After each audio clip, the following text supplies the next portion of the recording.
Halo Shalom, perkenalkan nama saya Kristi Carol. Di sini saya mau bersaksi tentang kemurahan Tuhan yang berlaku dalam kehidupan saya. Saudara-saudara terkasih, kalau saya boleh menyaksikan cinta dan kemurahan Tuhan, di bulan Juni akhir kemarin ini saya dipercayakan sama Tuhan untuk dapat satu warna baru lagi buat kehidupan saya, dimana waktu saya mau melakukan perjalanan dinas saat itu saya harus melengkapi dokumen penerbangan, di mana salah satunya adalah dokumen free dari COVID-19 atau Corona. Singkat cerita, pada saat saya melakukan tes di Rumah Sakit Gatot Subroto, ternyata tes yang keluar adalah positif. Di situ saya merasa shock. Saya ngerasa kayak, Tuhan nggak adil banget sih, kenapa harus gue yang kena gitu. Sempat protes saat itu. Terus singkat cerita, saya dijemput oleh ambulans. Itu saya benar-benar kaget karena pas Selasa pagi saya lagi mau siap-siap ke kantor, tiba-tiba atasan saya telepon, "Carol, kamu di mana?" Saya di kantor, Pak. Saya mau ke kantor, Pak. Terus akhirnya singkat cerita dia bilang sama saya kalau mereka dapat telepon dari dinas kesehatan. Saya juga kaget, loh kok bisa hubunginya ke bos saya. Saya baru ingat, oh ya saat itu saya daftarnya pakai alamat kantor. Terus akhirnya mereka cari tahu mungkin dari puskesmas terdekat siapa pemilik rumah di sini, terus nomor telepon atasan saya. Akhirnya mereka hubungin atasan saya. Terus yang bikin saya kaget adalah hari itu saya harus dijemput pakai ambulans. Tadinya saya menolak, saya bilang apakah bisa pakai mobil biasa aja. Terus mereka bilang jangan karena itu akan membahayakan orang lain.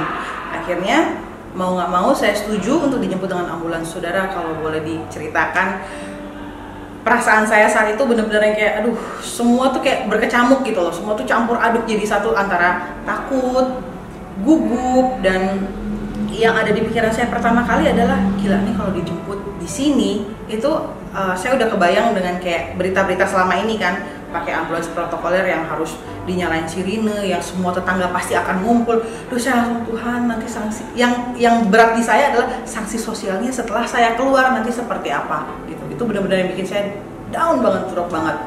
Terus sesudah itu saya telepon keluarga saya telepon cici saya, kasih tahu keadaan saya. Terus nggak lama saya dikabarin itu kan pagi ya, di jam 10 kalau nggak salah.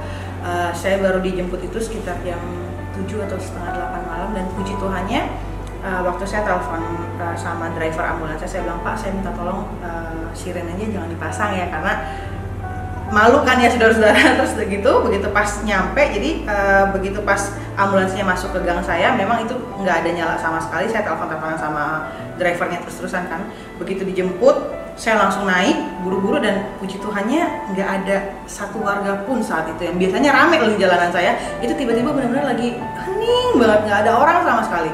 Sampai akhirnya saya dibawa ke Wisma Atlet, dan pada saat saya di Wisma Atlet itu juga sebelum turun ambulans saya sempat grogi juga kan, karena selama ini kan yang diberitakan di sana kotor lah, di sana banyak yang maaf ya pulang tinggal nama lah.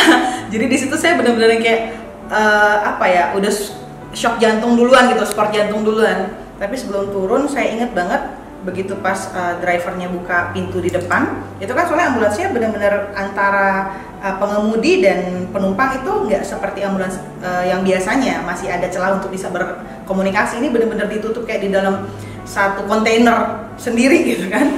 Tapi begitu saya dengar pintu mereka dibuka, saya langsung berdoa, auto berdoa, langsung saya kunci tangan, saya bilang, "Tuhan Yesus, tolong jaga dan lindungi Carol, tutup bungkus Carol dan kuatkan saudaramu. Carol yakin, Carol percaya kalau Tuhan ada di samping Carol, semua bisa Carol laluin dengan mudah gitu kan." Jadi begitu pas amin, pintu dibuka, saya dituntun masuk ke dalam ke lobi, saya registrasi, melakukan beberapa step pemeriksaan darah, EKG, ya gitu-gitulah, ronsen segala macam. Dan puji Tuhan habis itu saya diajak naik ke ruangan saya, dan semuanya berjalan benar-benar kayak bisa dibilang puji Tuhan sih ya, dari mulai positif dan tes negatif pertama sampai negatif kedua itu jaraknya cuma 2 hari, dan benar-benar yang semuanya dibuat lancar sama Tuhan gitu. Cuman memang ada satu hal yang bikin saya belajar gitu saat itu. Tuhan kasih saya kesempatan untuk bisa lebih memaknai hidup. Jadi saat kita lagi sehat, dikasih kebebasan sama Tuhan, harusnya jangan greedy ya. Jangan apa-apa yang dipikirin kerja dan kesenangan sendiri gitu. Saya ditegur Tuhan di situ, saya masih bisa lebih banyak waktu buat berdoa, lebih banyak waktu buat saat teduh gitu.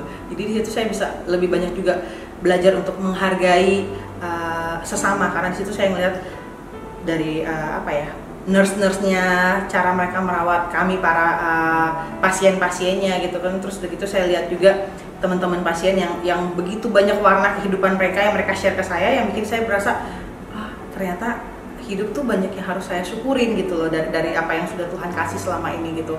Dan ya itu sih luar biasa yang bikin saya ngerasa masih bisa masih bisa ngerasain berkatnya Tuhan di tengah-tengah cobaan yang Tuhan kasih. Yaitu saya di situ diajarin sama Tuhan untuk bisa lebih menghargai waktu, menghargai sesama, menghargai kesehatan dan berkat-berkat yang sudah Tuhan berikan ke saya. Karena berkat itu ternyata nggak melulu soal materi aja, tapi banyak banget yang bisa saya syukuri saat itu gitu loh. Dan emang pada saat saya di dalam itu waktu saya buat berinteraksi sama Tuhan tuh lebih banyak dan lebih kan kalau di rumah sendiri kan kadang banget gitu loh saya bisa punya waktu sendiri sama Tuhan yang benar-benar kayaknya intens banget, yang benar-benar bisa pujian penyembahan tuh kayak ngerasa kayak balik lagi ke masa kecil dulu zaman sekolah minggu yang benar-benar kayaknya pure banget gitu. Dan itu kemarin bisa saya rasakan semua. Dan puji Tuhannya ya itu yang saya bilang, pada saat saya dirawat tuh ternyata tidak semenakutkan apa yang saya pikirkan sebelumnya gitu. Jadi benar-benar Tuhan lindungin banget dari masa pertama masuk, masa perawatan sampai saya keluar, itu benar-benar semuanya dibikin smooth gitu sama Tuhan.